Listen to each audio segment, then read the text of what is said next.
My producer is telling me that we can get going now. So welcome everybody.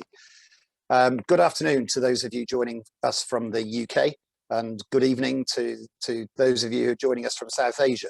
I know I've seen the registration list and there are some people from South Asia as well. So good evening and thank you for joining us. I'm Richard Hawkes and I'm the Chief Executive of the British Asian Trust. For those of you who don't know the British Asian Trust, we're a charity that is led and driven by the British Asian diaspora, aiming to make the most positive difference possible for poor people across South Asia. We run substantial programs in India, Pakistan, Bangladesh, and Sri Lanka. Our focus areas being education, livelihoods, mental health, anti-trafficking, and conservation. And since we were created just over 10 years ago, we've had a positive impact on the lives of more than 5 million people. As everybody knows, the last year has been a challenging time for the whole world, and we're no exception to that. COVID is having a devastating impact across South Asia, and it's also impacted our ability to raise funds to support our programs.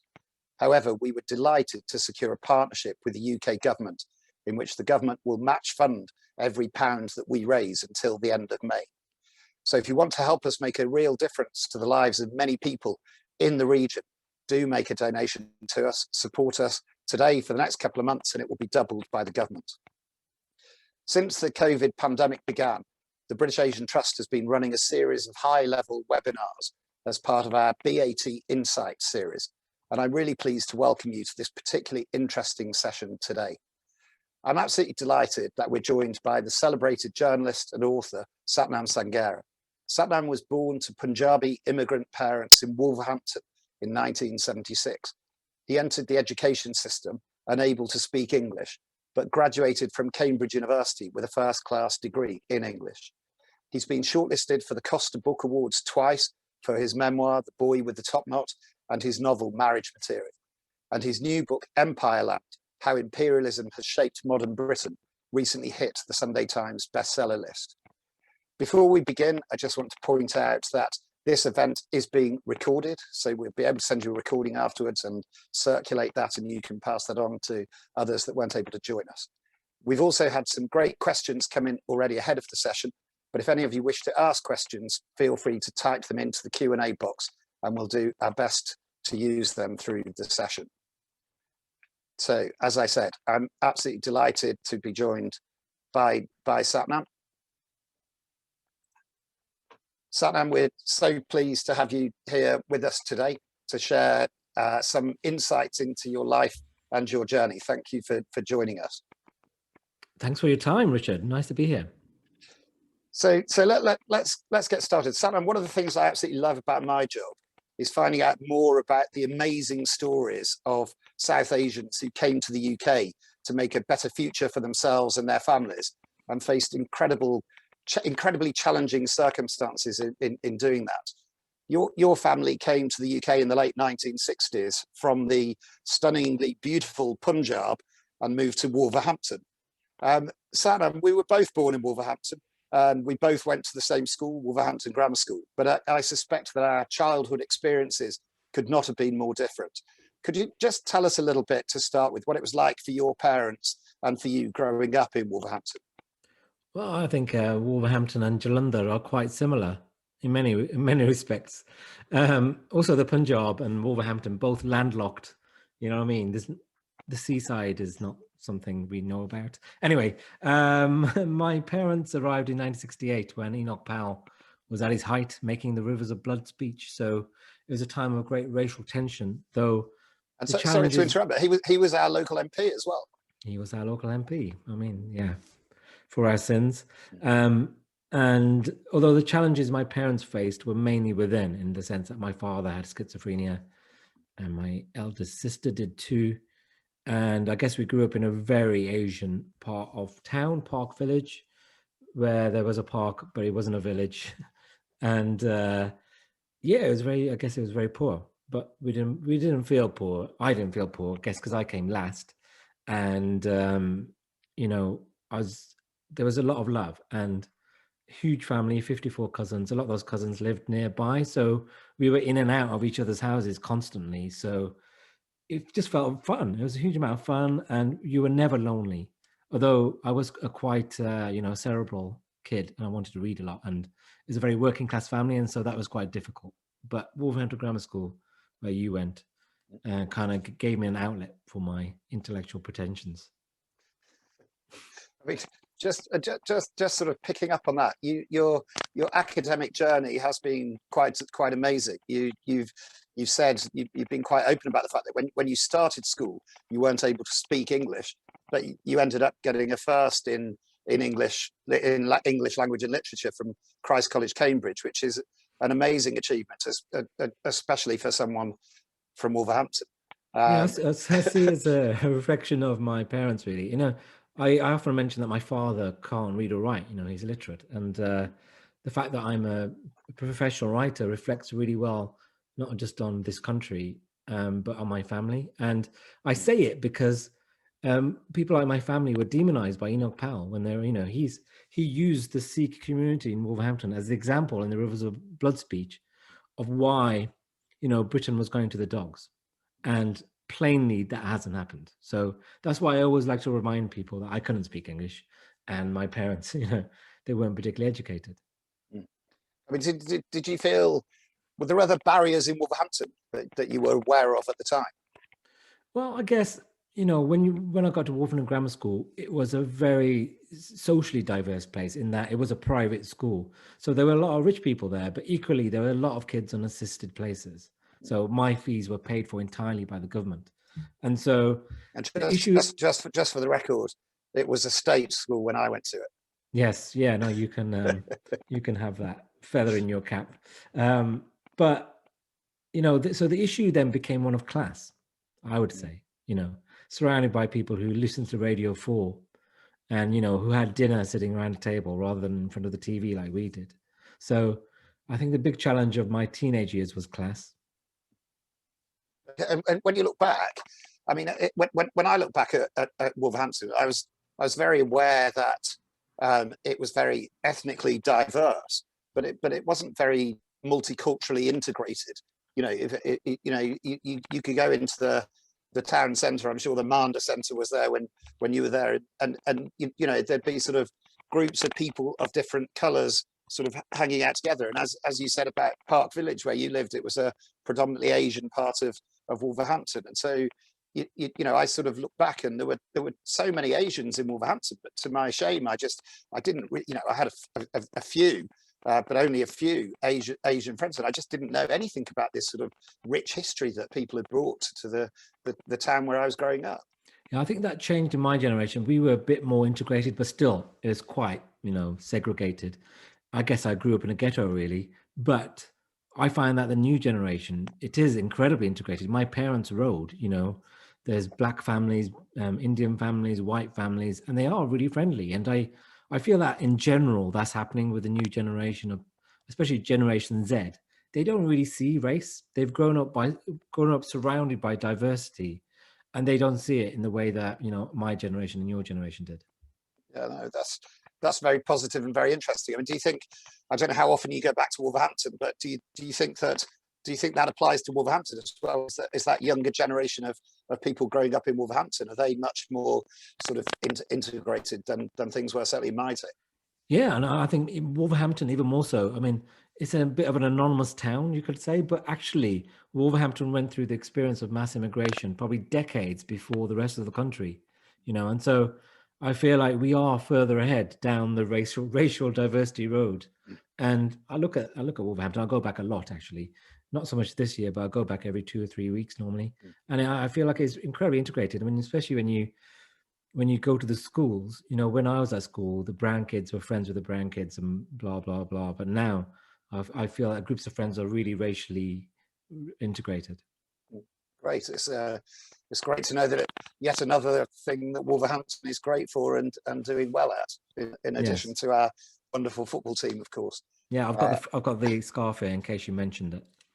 I know you would. There's no way that we couldn't have had our Wolverhampton Wanderers scars with us. So, Sathnam, before we talk about Empireland, and you've already mentioned your own family background and mental health issues. You've been very open about this with the book and the film. mental health is one of the big priorities for the British Asian Trust, and I'm very aware of the stigma associated within Asian families when it comes to mental health. Do you think that you talking so openly about your own family experiences has helped address that stigma in the wider community? I was very aware when I wrote a book about, you know, my family's schizophrenia, that such a book hadn't occurred before. I mean, to be honest, I couldn't find many memoirs at all from India. In that, this is a massive generalization, but I think Indians are more private than maybe Americans. You know, the memoir is very much in a Western form, maybe even an American form, and I couldn't find any memoirs about mental illness, certainly. And I feel like severe mental illness is a taboo in the West, but it's even more so in India, you know. And there are some statistics in the New York Times explaining how few psychiatrists there are in India, you know, compared to America. And sadly, if you have schizophrenia in India, often there's no treatment. You're not going to see a professional. Often it's blamed on black magic, or, you know, in the case of my grandfather, my great grandfather, he was just tied to a bed until he died, you know? And so, but there's a paradox in that even though there's much less treatment in India, the recovery rates are higher. And no one really knows why that is. And a lot of research is being done. Yeah, that is fascinating. I mean, we have a very big mental health program in Pakistan, and we do a little bit in India on mental health, but not as much in Pakistan. I think the population of Pakistan is about 200 million, and there are fewer than 400 psychiatrists in the whole country. So you're absolutely right. Just that support is just not there. Yeah, I think the statistics I saw for India, I think there were 4,000 psychiatrists, and in America there's 40,000 for a much smaller population. Yeah, that's incredible. That says it all. Yeah, but I think with mental health, one of the biggest challenges is people's attitudes.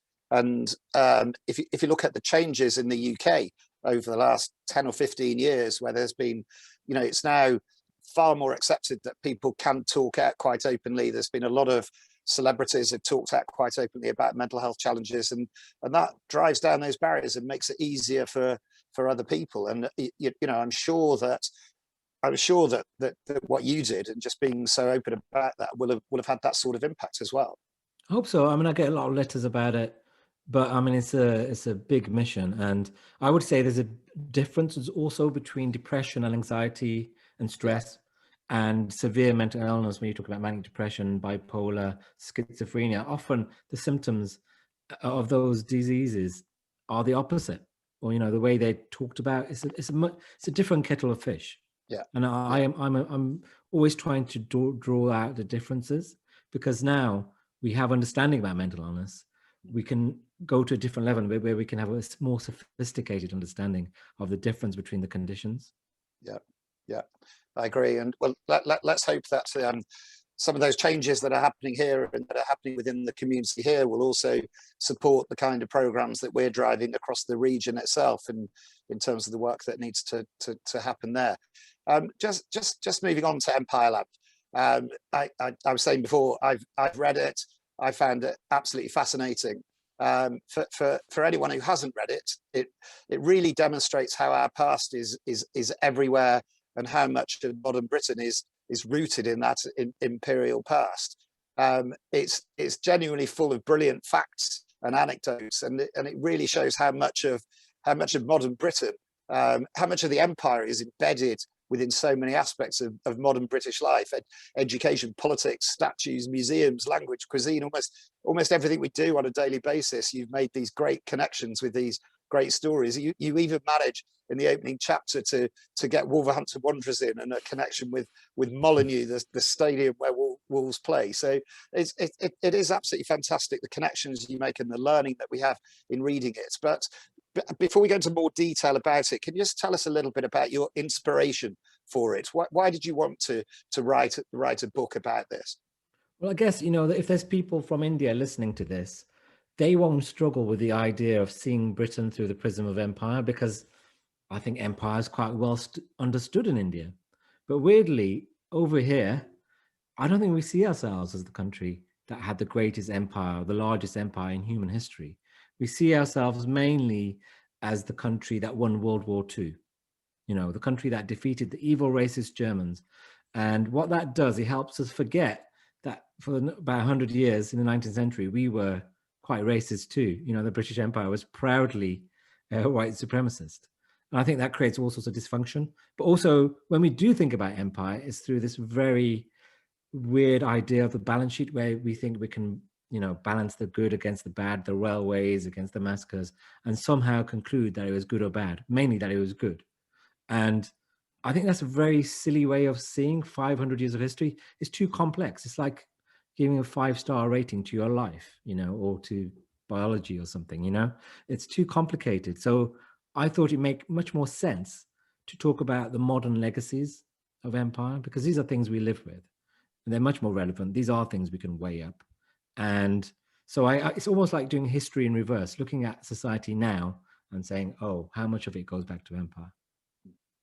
But I mean, you connect so many aspects. I mean, I think it took you about 2 years you were working on it, and your 4 bibliography. years. 4 years, okay, but Yeah. and the bibliography is the longest bibliography I think I've seen. You know, the amount of research that you did, and genuinely you convey it all in an easy to read and humorous way, while making lots and lots of connections with all of these aspects of modern day life. It's I strongly recommend it, which I'm sure you'll be pleased that I'm doing. But You have to, don't you? You might secretly hate it.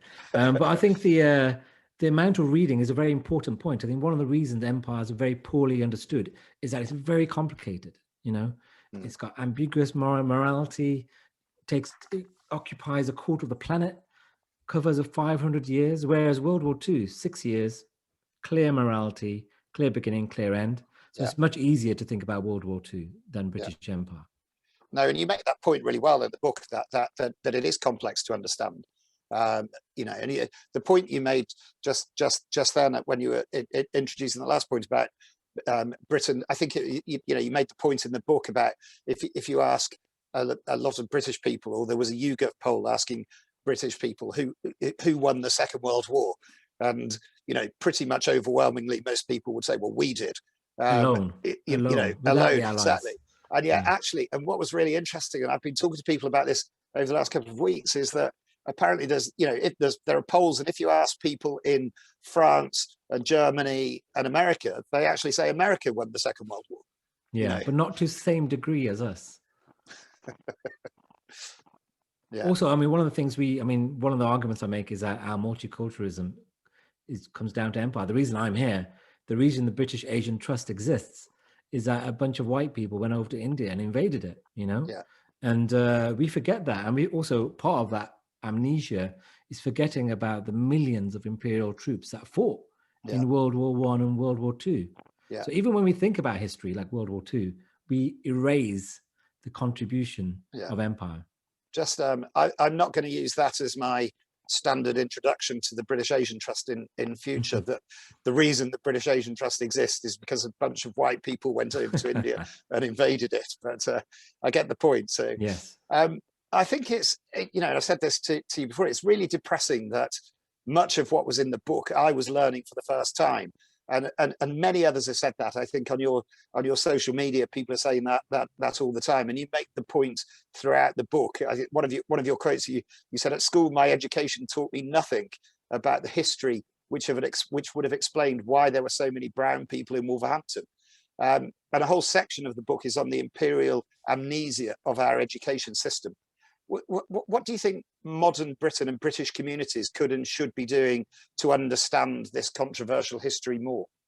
Yeah, I mean, it's so profound, this amnesia, that we had the Windrush scandal. So Windrush is when a bunch of actual citizens of the UK, of Britain, came because in 1948, citizens of empire were citizens of Britain. So they came as citizens, and yet we had this phenomenon a few years ago where they were being deported. You know, that is the most extreme illustration of how dysfunctional we are. But I mean, what can we do about this? I guess we've got to write about it, but I mean, we've got to teach it, but also, I mean, you've got to celebrate it. There's all these amazing brown imperial figures in British history, people who were here, you know, in Henry VIII's court, who are black, and, you know, Indians who were here in the 1800s doing amazing things like introducing curry and setting up massage parlors and all this stuff, and we just don't remember them. It's almost, they lead these incredible lives, and as soon as they die, we forget them. So Well, I think that's your hero, Dean Mohammed. Yeah, not your hero, the person you write a lot about in the book, about a lot of that. You know, I think back in the when was it, in the 1700s in Brighton, starting the first Indian restaurant. Yeah, he was an amazing guy, and he came over with the captain of the East India Company and went to Ireland, married an Irish girl called Jane Daly, then came to London, set up the first ever curry house, very important, introduced curry food, Indian food to India, but then went to Brighton, set up something called a shampooing parlor, or was it's called himself a shampooing surgeon. And it's kind of like a massage parlor, but it was so successful that the King and the Prince of Wales came, and he had a royal warrant. And he was the first ever Indian to write a book in English. It's a terrible book, but he was the first. And why did I know? I wonder what he'd say about your book. Yeah, exactly. But why wasn't I ever taught about this guy? Why wasn't I ever taught that actually brown people were here, you know, in the era of Henry VIII, that Queen Elizabeth I was complaining about there being too many black people in 1600? You know, I think these facts would have made a big difference to how much we felt like we belonged in Britain. Yeah. I mean, and you talk a lot about that in the book. I mean, I think one of the things that struck me, I think you mentioned that the first British Indian MP, where most people might think it was probably Keith Vaz, but I think it was Dadabhai Naoroji. Back in 1892, I think it was he was an MP. He was incredible. He was very famous in India too. He was an amazing man. Okay, and then he became an MP. Was he an MP here after that or before? Yeah, I think he was a professor as well. He was multi-talented, but yeah, he was an MP, I think in Islington, North London. I've seen a plaque around here somewhere. Okay. But yeah, so early, and yet we're still talking about, you know, Indians in Parliament as if it's a new thing. We're talking about how we have our first ever Sikh turbaned MP now, right? In 2021. And yet incredible. There was someone in the late 1800s. Yeah. No, it is absolutely amazing. Let me just, one of the remarkable points that you convey in the book, and you referred to it a second ago, is quite how enormous the empire was, and yet at the same time it was overseen by so few people. Two of the points you make, at the height of the empire, it covered a quarter of the world's surface, so large swathes of Asia, Africa, North America, Australia, and so on. And yet in 1899, the colonial service had just 1,500 officials. In another quote from the book, in 1903, the colonial office overseeing India comprised 113 clerks, which is, as you point out, half the number of people in the current Ministry of Defence's press office. The Indian civil service in the late 19th century numbered no more than 2,000 people, and as you point out, that's fewer than Ofsted. Based on what you've learned, if you were teaching history, let's say you were back at Wolverhampton Grammar School and you were teaching history, how would you explain how such a small number of people were able to do this? Yeah, I mean, there's some controversy over that, because I mean, I had 6 or 7 historians read my book, and one of them took kind of umbrage at that and said it's a bit of fake news, in that fact was used to kind of illustrate that white people were this supreme race, that they could govern India with so few people, and that in actuality it was much more complicated. But yeah, I mean, that fed into the fact that the British in the 19th century saw themselves as, you know, this supreme race who could conquer the world, and everything that they did turned to gold, you know. But I don't know how you go around teaching that. One of the challenges of teaching empire is not only that it's complicated, you know. And how do you teach that? Because these are things we live with now, and it's such a hot potato. We've got a couple of questions from people in the audience. There was something that somebody sent in which said, I've just started reading Empireland and I'm completely captivated by the idea of Empire Awareness Day, or Empire Awareness Day 2.0. Admittedly, an entertaining way to frame the entire premise of the book. My question is, are there plans afoot to make this a reality? As someone who works in branding, this is one of the best, well thought out ideas I've heard in a long time. Well, Empire Day existed, as I explained in the start of the book. Empire Day was an event set up by Lord Meath in the early 20th century. On Queen Victoria's birthday, kids got half a day off school where they got to celebrate everything Empire had done for them, where they celebrated, the food that come from Empire, the amount of territory we had and so on. And I argue in the book, we should have something similar to remind ourselves of the contribution, good and bad, of the empire. But it was actually, Empire Day was celebrated right into the 1950s and 1960s. And I think it was overtaken. It became Commonwealth Day, which might be something you celebrate and mark now. Is it? That I celebrate and mark. Oh, do the British Asian Trust mark Commonwealth Day? We don't celebrate and mark Commonwealth Day. No. But I think I'm thinking about. The book is going to be turned into a 2-part documentary series, and yes, okay. Empire Day is a possibility. We might try to celebrate it, COVID regulations permitting. Yeah, I wasn't sure when you in your final chapter, I wasn't sure if you were concluding that Empire Day is a good idea, or actually it's part. Clearly it's not the answer by itself. No, it's part of something that, and it would draw a slightly silly idea. But I like. I've come up. Yeah. The writer Robert Winder had this great idea. You can combine it with the statue issue. Once a year, rather than tearing statues down, in Spain they have festivals where they throw tomatoes, right? Where I think you should have once a year, everyone can throw tomatoes at a statue they don't like. This could be part of Empire Day, right? The rest of the year, people can celebrate the statues. Yeah. I think that'd be an amazing therapeutic thing to do. I'd love to do that on Lord Clive's statue in Whitehall. What about throwing tomatoes at authors and journalists that you don't like? We have that every day anyway, because yes, exactly. We are the least popular profession in Britain. Well, is that right? Yeah, I know that charity chief execs are increasingly up there, but we're even less popular than estate agents. No, that really can't be possible. Just another question that's coming on this sort of subject. Has Sathnam managed to engage with the government about getting changes to the school syllabus to encourage these ideas being discussed at school, so the next generation doesn't suffer from the same amnesia that we have had? That's a good question. There's 2 aspects to that. One is quite a few government people have been in touch, in that I know Sajid Javid's reading it, Baroness Warsi has written about it, Chris Patton. So quite a few Conservative ministers are reading it, and another one who I can't name because I think he'd be embarrassed.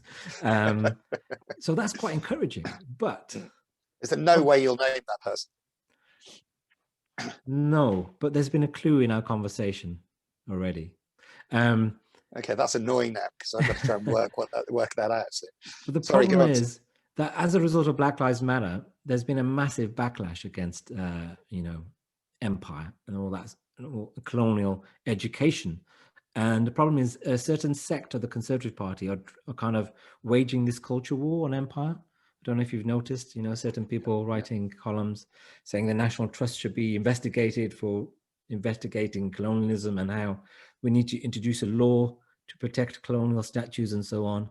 And they do that because it plays very well in focus groups. There's an idea that if you protect British history, you're protecting Britain. And so you've got this twin thing where I do think some Conservatives do want this to be taught, because they understand that if we teach empire, we'll have better race relations. But at the same time, they can't resist playing these culture wars, which work out quite well for them. So I don't know where we're going to end up. But the good thing is that private schools and academies don't need to follow the national curriculum. So I feel that from all the teachers who've got in touch with me, that change is happening anyway. And yes, I think I'm going to do some constructive things in autumn when the paperback comes out about engaging schools and possibly changing elements of the curriculum. And you say there's a documentary coming out about it as well? Well, it hasn't been made yet, but yes, there's going to be a 2-part Channel 4 documentary. Okay. We're waiting until all the COVID regulations let us leave our homes. Yeah, I guess that as a journalist and an author and so on, one of the main things that you can do is use that platform to raise awareness in an engaging way about all of these issues. And that sort of, it's not then up to you to lead and drive the campaign to make a lot of these things happen. You'll have done a brilliant job by educating people and getting people talking about it. Yeah, I'd normally agree with you, but actually, this is a rare book where actually the mission feels more important than the book. And actually, I want to get involved. So I've been saying yes to loads of things I normally wouldn't say yes to. I'm talking to a conference of history teachers in a few weeks' time, and I'm going to talk to some schools, and I've already done some speeches and talks through speakers for schools. And I feel like that is a really important aspect of the book. Yeah, well, definitely. If there's things that we can pick up on that at some point in the future, I think there's so much in it that's so rich about British Asian history, and just getting these conversations going, I think, is crucial. And if there's anything that we can do together on this, then I'd be very, very keen to discuss that. So, thank you. Let me just, you mentioned one of the things that really struck me in the book is you've talked about the journey that many Indians have been on. So you're the guy Dean Mohammed who we talked about a second ago that ended up in Brighton. He went from being Indian, and in the book you say he went from being Indian to a version of a British gent to then embracing his Indian heritage. You talk about Nehru, the Indian independence activist and the first Prime Minister of India, educated at Harrow and Cambridge, and then later once remarked, "In my likes and dislikes, I was perhaps more an Englishman than an Indian. I returned to India as prejudiced in favour of England and the English as it is possible to be." And then you yourself say in the book, "I can't help but feel that I am on a similar journey, that in embarking on this project, I am making an effort to decolonize myself." Can we just explore that? Could you just say a little bit more about all of that, because it's fascinating? Yeah, I guess that was the most surprising bit of the journey for me, because I was very skeptical about the idea of decolonization. I mean, if you feel like you've had a very good education, which I feel like I have, you don't want to think that you might have missed things, that you're not fully educated. But that's what I realized. And actually, one of the things that really struck me is that when the British overtook certain kingdoms in India, one of the first things they would do is they would put their princes through a British education. A lot of princely states in India weren't defeated on the battlefield. They were defeated in schools. And what happened is when these princes became anglicized, they became weak. They no longer wanted to fight the British, and that's how you defeat Indian kingdoms. And I realized that actually maybe a version of that is I went through a similar thing, in the sense that all of my education was incredibly British. Even the way I saw India was through British eyes, the eyes of British novelists, British writers. I was taught to value the novel over, Asian art forms and Asian art in general. And that was the most surprising thing, and realizing that actually, in many ways, my education had been deficient. I hadn't been taught about loads of things about India. The only brown writer I ever studied was in my final term at Cambridge, That's incredible. And that is a failure of education, Yeah. So people talk about decolonization. It's not about erasing people from the syllabus. It's about adding things to it. Yeah. And so actually my education was very narrow. It would have been much wider if the Indian context had been explained. Yeah, and you make that point really well in the book as well about the, it absolutely isn't about erasing things, or it is about broadening it, and including all of these things, a lot of the things that we've been talking about that people just aren't aware of. I mean, when you were at Cambridge, were you aware how deficient that education was, or is it something that you've become aware of subsequently? No, I wasn't. And the truth, it's taken me 44 years to get here, and I feel like a lot of other people are. But I also feel like young people aren't. I feel like Generation Z, my nieces and so on, are really educated about colonialism. And I think that's because A, they grew up around diversity, accepting it as normal. B, they have the internet. They get their education from all sorts of places outside the schoolroom. So, there's an amazing Instagram account called Brown History, where, it has 500,000 followers. And I feel like, and there's films like Black Panther, which engage in colonial history and the issues of museums and so on. So I feel like young people are so much more advanced than I was. It took me 44 years. And I feel like a lot of young kids, they're there in their late teens. And I think that is going to change the way we teach history. Yeah, no, it is fascinating. This, this, we talked about this generation change as well, and how Wolverhampton's changing. And I think you're absolutely right. And the pace of that change, hopefully, will be very fast. Just let's talk a little bit about the reaction that you've been receiving to the book, and how you're handling it. I guess it rather depressingly comes as no surprise that you've received a lot of hate mail and thousands of abusive tweets. By contrast, I was reading that William Dalrymple, the historian who writes on similar topics in his books and has been really scathing about Britain's, quote, vast ignorance and everything that is most uncomfortable about our imperial past. He says that he has not received one single piece of hate mail from a British person. You said that you've been energized by the abuse, saying, quote, in a way, it proves the need for this conversation. No conversational theme I've ever tackled is as dysfunctional as empire. It's like the strength of opinion out there is in inverse proportion to the amount of knowledge. Let's just talk about that a little bit. Tell me a bit about this abuse that you've been receiving. Yeah, I mean, I don't like to overemphasize it because most of the response has been positive. Also, I'm very aware that, someone like David Olusoga, the Black historian, gets it much worse than I do. And I've already just written one book and he's been getting it his whole life. But I mean, I was quite self-conscious talking to the Guardian reporter because I felt like my problem wasn't as bad as other people's. But I was knocked out by that quote from William Dalrymple. I actually had to sit down because what it showed to me was that actually a lot of the response to my book is based on the color of my skin. It's about pure racism. And, when you're talking about British Empire, you're talking about race, essentially. You're talking about white people conquering and sometimes enslaving brown people. But it's not just that. It's also the fact that the imperial story has until now always been told by white men. Our whole life, it's always been white men writing these books, doing these TV shows. For the first time, you've got brown people telling the story. You've got David Olusoga, you've got me, you've got other brown writers. And it really triggers racists because, not only are you inverting the racial hierarchy of empire, you're inverting the racial hierarchy of imperial history, And I didn't really appreciate it until The Guardian wrote that piece. And that brought it home and explains why I get so much crap. I mean, it is remarkable that he's saying he's not had one abuse, any abuse. Not once. I was like, and he gets, to be honest, he does get a load of crap from Indians, okay, for political reasons, but not one message. I mean, it's like I've got folders of handwritten letters abusing. Yeah, I mean, that is just pure. That is just absolute racism. It's but you see, you almost seem to relish it. Well, I do sometimes. You know what? Sometimes I do, but sometimes it does get to you. I mean, it got to me this week when I wrote something for the Times which had nothing to do with empire or race. And I woke up in the morning and there were like 16 to 20 messages at the end of the article which were racially abusive about empire. And the piece wasn't even about race or empire. And so I then had to, report the messages. Then the guy had to get banned.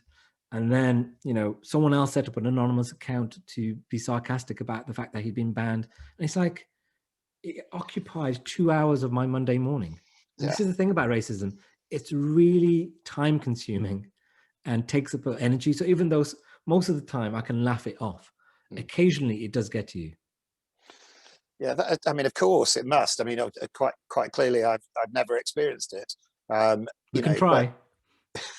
we could, but so I can't really, I can seek to comprehend, but I can't really properly understand what I can seek to do that, but and empathize and so on. But I guess because the way that you seem to be dealing, when you look at social media, it's almost like the way that you're retweeting things, or you're very amusing in the way that you comment on things, and on the one hand that puts down a lot of those views brilliantly well, but to use your word about triggering them, it probably triggers them even more, that here's this person that they don't see as British, they see as being Indian, then just getting one up on them intellectually as well. The more that's written about it, the more crap you get. But I mean, yeah, I mean, most of it, almost every person of color in the public eye in Britain gets this kind of abuse. Every single person. Nihal gets it on Radio 5, you know, every black footballer gets it, you know, it's routine. And David Harewood, the black actor I interviewed in the other week, and he was saying, I mean, he does a lot of documentaries about race, and he was saying he now doesn't even turn his phone on until midday, because if he turns his phone on before that, he'll see a message saying, calling him a black bastard or something, and it'll wreck his day. And I get that, because like it's all about when you see the message and the context. Yeah. Most of the time I can laugh it off, but occasionally when you're just going about your business, when you're just talking about the weather and someone sends you some racial abuse, it can get to you. But it's you shouldn't be in a situation where you have to laugh it off. You know, it's completely unacceptable. It's completely wrong, and you know, it's one of many things that we need to try and put right in the country. Surely, you said earlier about just being on this. You know, you see it, your role now in this has been much more than having written about it, and you've got this personal desire to do something more. I mean, that's going to attract even more abuse. You know that. So is that, you know, is this something that you just think, okay, it is worth doing this, however painful and time consuming and horrible it is, because of the you know, the bigger win by driving these changes? Yeah, I think about that a lot, and I've been thinking about it a lot lately. And I think partly it's because I'm Sikh, and I don't want to make out I'm religious, but there is a tradition in Sikhism where you have to fight injustice, you know. And I feel like there's a lot of Sikhs doing this kind of stuff, and I feel like I'm on a mission. But it's also about my mum, in that, you know, my mum went through extraordinary hardship in her early life, where she was married to a man who was violent towards her, and then she had a child with a mental illness, and she saved all of us, and she had no family to help her when she was here, like at the age of 15 in this country. And so whatever I go through is nothing compared to that. And I take great heart from her example. And, you know, the way she got through was through faith, and also the love of her family, her children. And that's the way I see it. I just think, you know what, the only thing that matters is what the people who you love think of you. Everything else ultimately is background noise. So and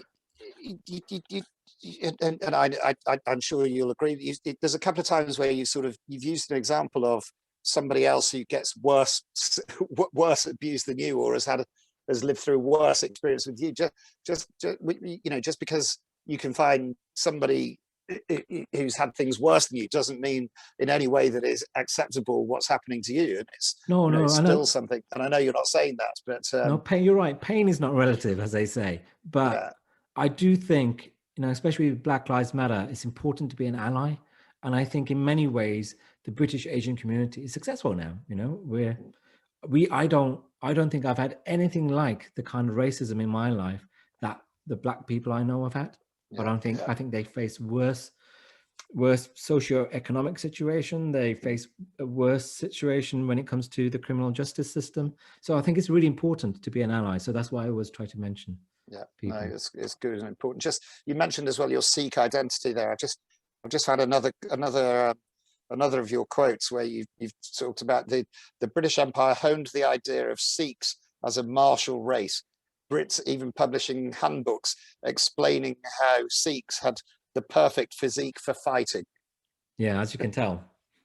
Well, I was going to say, you're going to show us that. So, yeah, that was one of the most surprising. I guess I argue in the book that one of the legacies of empire is our particular brand of racism in this country. And one aspect of this racism is racial generalizations. And so the Sikhs have benefited from a generalization in that we're seen as a martial race. That is an identity we partly created ourselves, but it was actually honed by the British, who, when we took their side during the mutiny, and they suddenly decided we were this military race who could be trusted, and they came up with these handbooks. And at the time, Sikhism was rather losing its identity. It was merging with Hinduism. And the British, to some degree, created us. You know, they created British Sikhs and our military reputation. But on the reverse side of that, there's other much more damaging racial generalizations, one of which is that, you know, Black people are lazy unless you force them to work. You know, that goes straight back to slavery. And there was a survey done recently, I think it was in 2017, which found that 44% of British people think that some races were born to be more hardworking than others. you know. And I think that goes straight back to empire. So these attitudes that were seeded in the 18th and 19th century continue to have a relevance now. 44%. Yeah, 44% of people. Yeah, I've heard that attitude. You know, I once went for a job interview when I was at university, and the editor said, "You know what? I want to hire you because Indians work hard," which is some way is flattering, but that means that in his head there's a possibility that other races don't work hard. It's nonsense. I know plenty of lazy Indians, you know, and I know lots of hardworking Africans, and so it's just in terms of that job interview. I seen that you at various times you've worked in a burger chain, a hospital laundry, a market research firm, a sewing factory. You worked at the Express and Star in Wolverhampton, and you also dressed up as a news bunny for live TV. Yeah, look at me. So, yeah, well, I was willing to do anything. Well, you were a hard-working Indian, according to everyone in your interviews. Yeah, in a bunny outfit. Yeah, I mean, I'm slightly embarrassed by that bunny thing, but you know what? I didn't know anyone in the media, so I had to take. I applied for 300 jobs when I was even at Cambridge, and I got 3 interviews. So anyone who took me, I would take up the opportunity. Hang on, say that. Sorry, because I wasn't aware of that. You applied for 300 jobs, and you only got 3 interviews. Yeah, yeah. I mean, again, I don't think it was race then. It was probably class, because the media is incredibly middle class, and all the work experience slots go to the sons and daughters of connected journalists, you know? Yeah, but people wouldn't have known what class you were when you were, they'd have seen what your name was, but they you know. Yeah, it's complicated. I mean, like one of the interviews I got asked how often I go home, and I said, every 3 weeks. And they were like, how often do you go back to India? And so, that's what you're dealing with. I mean, I'd have thought they'd have been more surprised that you wanted to go to Wolverhampton every 3 weeks, to be honest. So, just moving on to this is connected. You talk about you talk in the book a lot about the popular view that if you don't celebrate the empire, you're anti-British, along with the demand that you should be, quote, more grateful for what Britain has given you. You've touched on this a bit in the book. You actually make it very clear how grateful you are.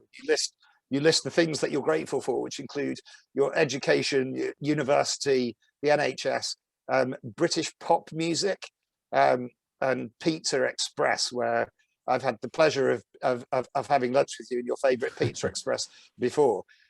You also say that too much of my energy as a young adult was expended on getting my family to accept that I wanted to be more British. And then you say, but I resent being instructed to demonstrate my gratitude whenever I analyse any aspect of British life, when my white colleagues don't get the same treatment. The children of imperial immigrants born here are not always seen as fully British. Just building on that, let me ask you about being British Asian. What does being a member of the British Asian diaspora mean to you? And how has that identity influenced who you are, what you write, how you present yourself within the community? And to what extent is that a good thing? Yeah, I mean, the term British Asian, I think, actually doesn't mean very much anymore because it encompasses too much.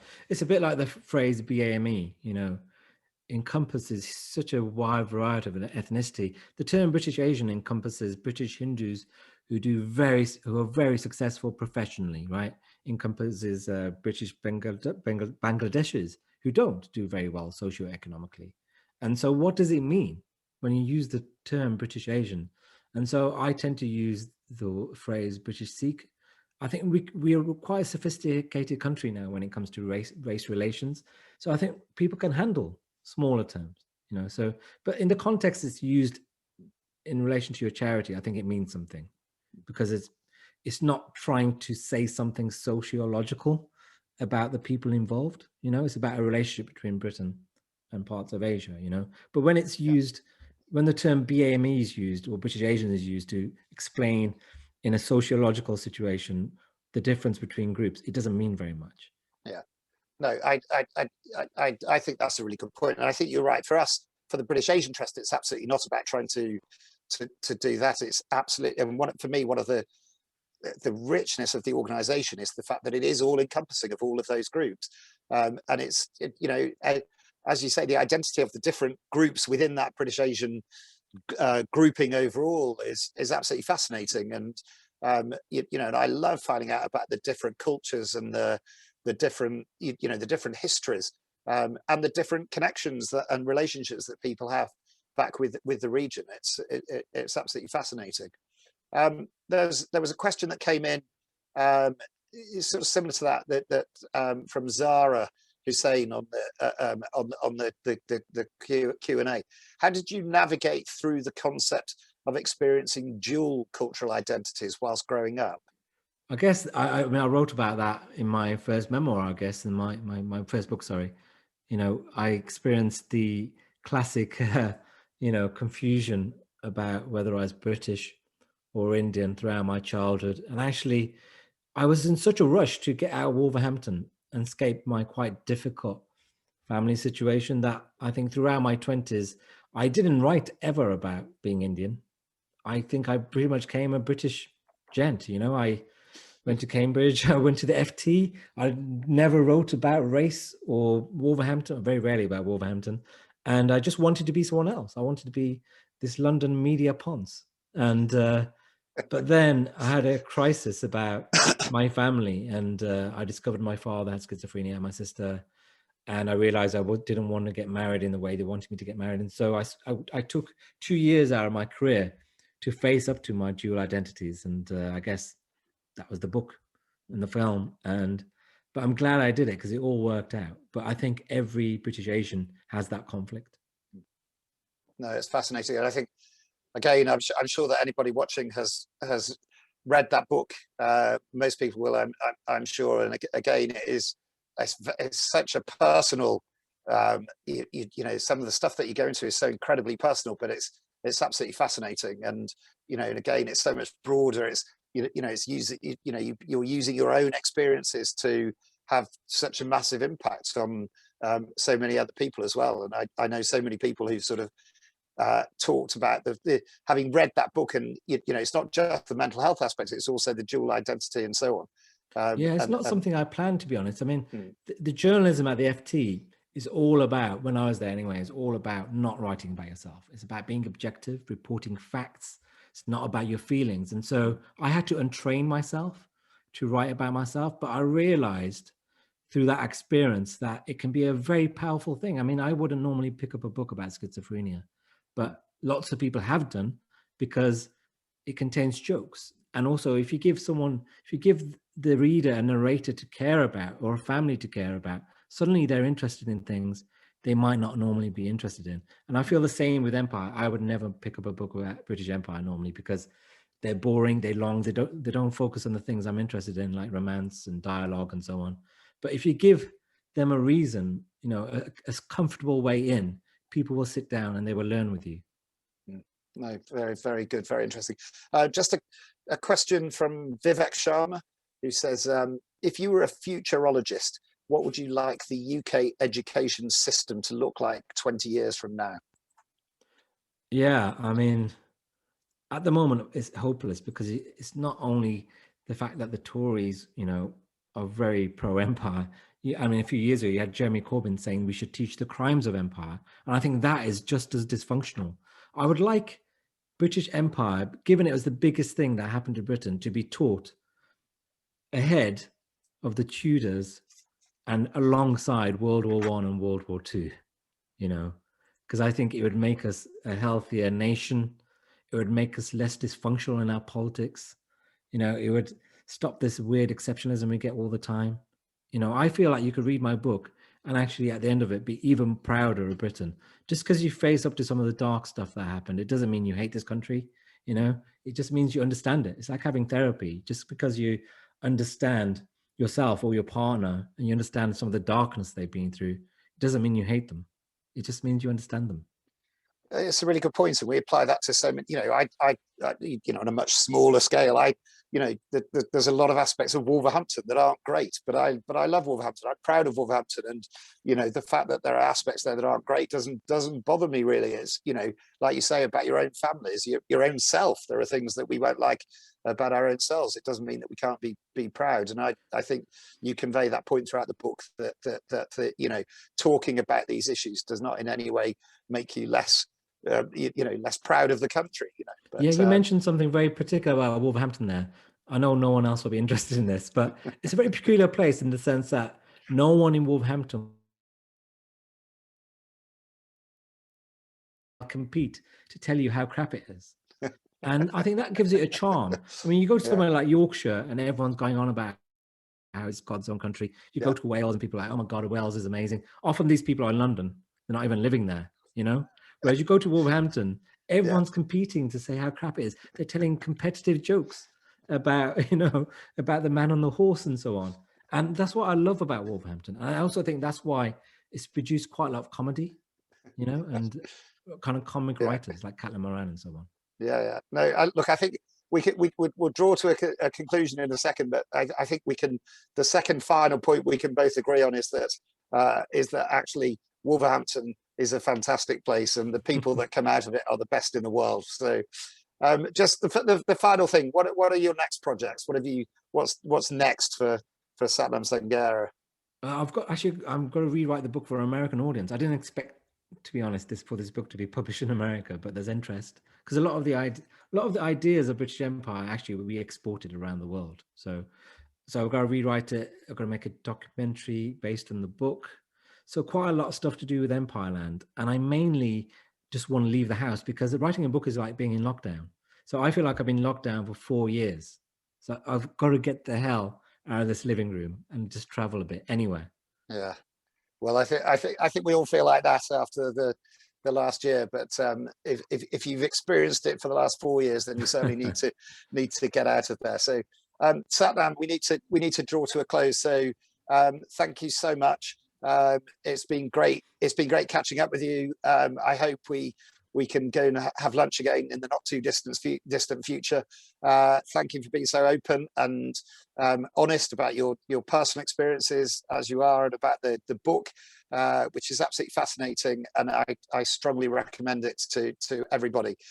Thank you everybody for joining us today, and those of you watching it on the recording later, thank you for taking your time to watch this as well. Please do look out for future British Asian Trust events and our rolling programme of webinars. If there's anything at all that you'd like to suggest for one of these sessions, then please just let us know. Thank you all for joining us. And once again, Sathnam, thank you ever so much. It's been an absolute pleasure. Great. Thanks a lot.